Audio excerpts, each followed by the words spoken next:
Hello my dear students, कैसे हैं आप सभी और कैसी चल रही है आप लोगों की studies. Welcome to Edu Infinity. तो जैसा कि आप लोगों ने देखा है, ये सेशन जो होगा वो आप लोगों के लिए स्पेशली जितने भी एग्ज़ाम देने वाले मेरे स्टूडेंट्स हैं या जो अभी नए नए मेरे साथ जुड़े हुए हैं, आप सभी मेरे सारे स्टूडेंट्स ही हैं।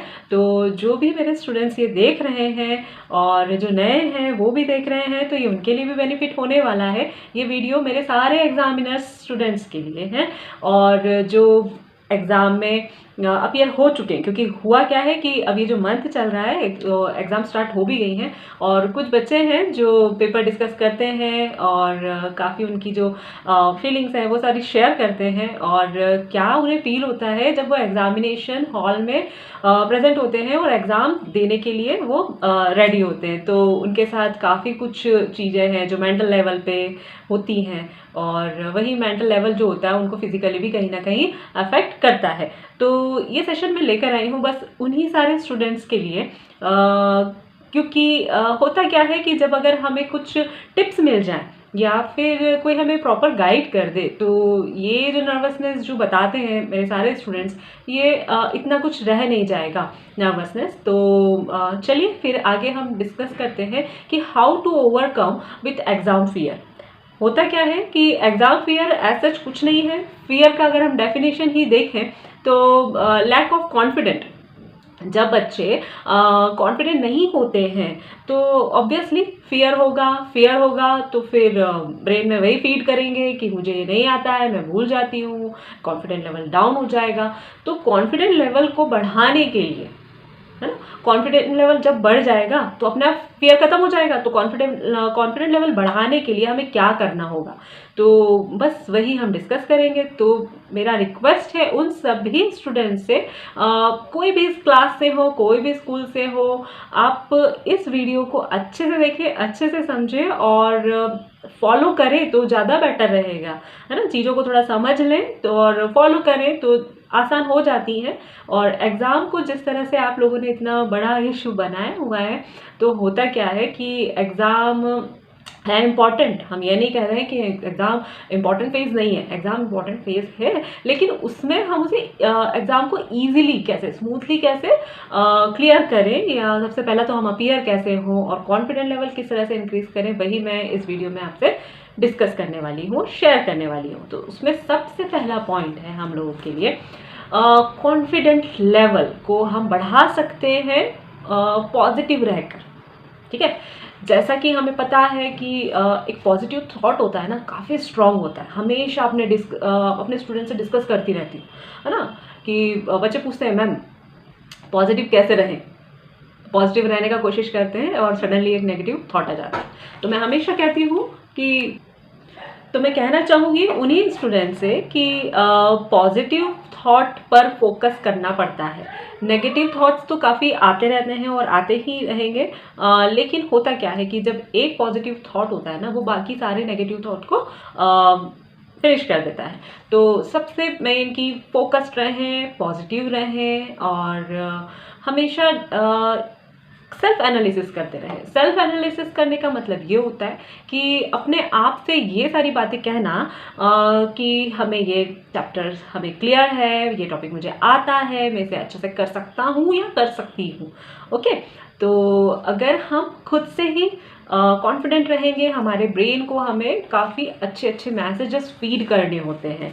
ओके, क्योंकि अब आपने काफ़ी कुछ कंट्रोल कोऑर्डिनेशन पढ़ा है, मैंने काफ़ी समझाया है कि होता क्या है, रिफ्लेक्स एक्शंस होती क्या हैं। अगर हम हमारे ब्रेन को अच्छे से अच्छा मैसेज देंगे तो वो हमारे साथ वही ट्रीट करेगा। अगर आप उसे कहते हैं, अपने आप को मैसेज देते हैं कि हाँ मुझे ये पर्टिकुलर टॉपिक अच्छे से एक्सप्लेन है, मैं कर सकती हूँ और मुझसे हो जाएगा, मुझे इसका कोई फियर नहीं है, तो 101% होगा, है ना। तो पॉजिटिव रहना, थोड़ा सा प्रैक्टिस करो, पॉजिटिव रहने लग जाओगे।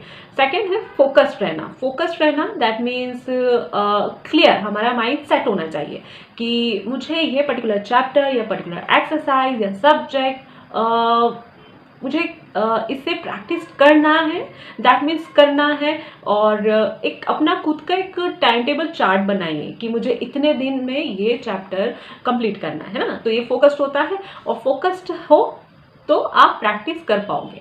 आपने जैसे ही थर्ड पॉइंट मेरा प्रैक्टिस ही है, तो थर्ड जो हम प्रैक्टिस करते हैं, अब प्रैक्टिस करने का हमने समय ले लिया है कि हमें कितने दिन देना है पर्टिकुलर चैप्टर को, हमने उसके लिए प्रैक्टिस भी किया हुआ है। अब प्रैक्टिस करना है 2-2 3-3 बार उसे बोलकर, लिख कर। जब हम प्रैक्टिस कर लेते हैं फाइनली फोर्थ आता है कि सेल्फ टेस्टिंग।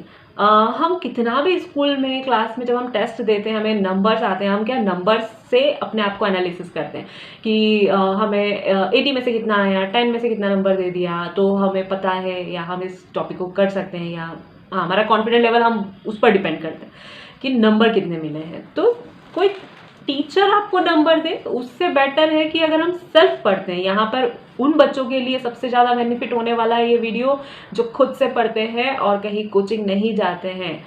काफ़ी ऐसे स्टूडेंट्स हैं जो सेल्फ स्टडी करते हैं, तो उनके लिए ये काफ़ी इंपॉर्टेंट है। आप समझिएगा बेटा ध्यान से कि मैं क्या कहना चाह रही हूँ, कि जब हम प्रैक्टिस कर लेते हैं तो सेल्फ टेस्ट लेना बहुत ज़्यादा ज़रूरी है। जब आप खुद का टेस्ट लेंगे, बहुत ज़्यादा कॉन्फिडेंट लेवल बढ़ता है, हमारी गलतियां हमारे सामने आती हैं, और जो हम टॉपिक अच्छे से लिखे हुए होते हैं तो उसमें हम कॉन्फिडेंट हो जाते हैं, है ना। तो ये एक सेल्फ एनालिसिस होता है, और सेल्फ एनालिसिस कर लिया, आपने प्रैक्टिस कर ली, फोकस्ड हो गए, पॉजिटिव थॉट अगर आपने ब्रेन को दे दिया, और फिर देखिए आपका कॉन्फिडेंट लेवल बढ़ेगा। और ये जो फियर जैसी चीज़ होती है ना, नर्वसनेस हो गया, फियर हो गया, ये सारा चला जाएगा। और फिर एक लास्ट पॉइंट आता है सबसे इम्पॉर्टेंट, कि टाइम मैनेजमेंट। टाइम मैनेजमेंट करना बहुत ज़्यादा ज़रूरी है। जब आप प्रैक्टिस करते हैं और सेल्फ टेस्ट लेते हैं तो एक क्लॉक सेट करके रख दो कि इतने समय में आपने इतने क्वेश्चन सॉल्व किए हैं या आप आंसर दे पा रहे हैं। तो जब ये सारी चीज़ें होंगी ना, और आप सेल्फ, जब आप खुद का टेस्ट खुद चेक करने बैठेंगे और टाइम देखेंगे, तो बहुत कॉन्फिडेंट ग्रो होने वाला बेटा, बहुत ज़्यादा अच्छा होने वाला है। कि जब आप एग्ज़ाम हॉल में चले जाएंगे, फिर आपके साथ ये ना तो कोई फेयर रहने वाला है, और ना ही आपको ये जितने भी सिम्टम्स दिखते हैं ना एग्ज़ाम के सिम्टम्स, वो सारे नहीं होंगे।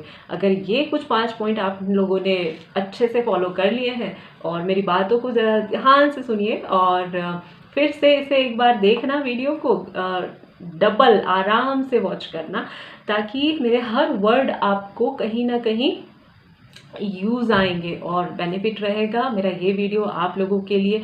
एग्ज़ाम फियर से कैसे बाहर निकले, कॉन्फिडेंट लेवल कैसे बढ़ाएं, और ये जितने भी सिम्टम्स होते हैं ना, इन्हें दोहराएं ना, है ना। कई बार हम ये कहते हैं, हम हर बार एग्ज़ाम में जाते हैं और हमारे साथ ऐसा हो जाता है कि हम नर्वस हो जाते हैं, या हम लिखना भूल जाते हैं, हमें वो टॉपिक ही याद नहीं आता है। कई बच्चे मुझसे कहते हैं, मैम मैथ्स का एग्ज़ाम में सारे फॉर्मूलेज हमें बहुत अच्छे से प्रैक्टिस थे, सब हम अच्छे से करके गए थे याद, और वहाँ जाके हमारे फॉर्मूले भूल जाते हैं हम। तो ये क्या, ये नर्वसनेस, ये सिम्टम है आपके नर्वस होने का।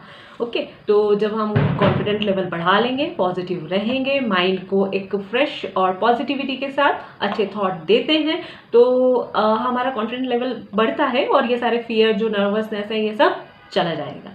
ठीक है, तो आज का वीडियो मैं यहीं एंड करती हूँ, और आप मुझे कमेंट सेक्शन में कमेंट करके बताना कि आपको ये हेल्पफुल हुआ। और साथ ही साथ हम एक और वीडियो लेकर आएंगे जिसमें डू एंड डोंट्स अगर डिस्कस कर पाए मैं आप लोगों के साथ। क्या होता है, हम छोटी छोटी चीज़ें हैं जो एग्जामिनेशन हॉल में करते हैं, जो हमें नहीं करना चाहिए, और वहीं हमारा टाइम मैनेजमेंट गड़बड़ा जाता है। हम कितना भी फोकस होकर चले जाएँ, घर से कितना भी प्रैक्टिस करके चले जाएँ, वहाँ पर यही होगा कि कुछ एटमॉस्फेयर इस तरह से क्रिएट होता है एग्जामिनेशन हॉल में, जहाँ पे बच्चे टाइम मैनेजमेंट सबसे ज़्यादा वहाँ पर गड़बड़ कर देते हैं। ठीक है, तो वो जो होगा डिस्कशन हमारा अब अगले वीडियो में मैं आपसे शेयर करूँगी। और आपको ये वीडियो हेल्पफुल हुआ है या नहीं हुआ है, कैसा लगा है, आप मुझे कमेंट बॉक्स में कमेंट करके ज़रूर बताएं। तब तक के लिए thank you, keep watching, subscribing, and take care, best of luck.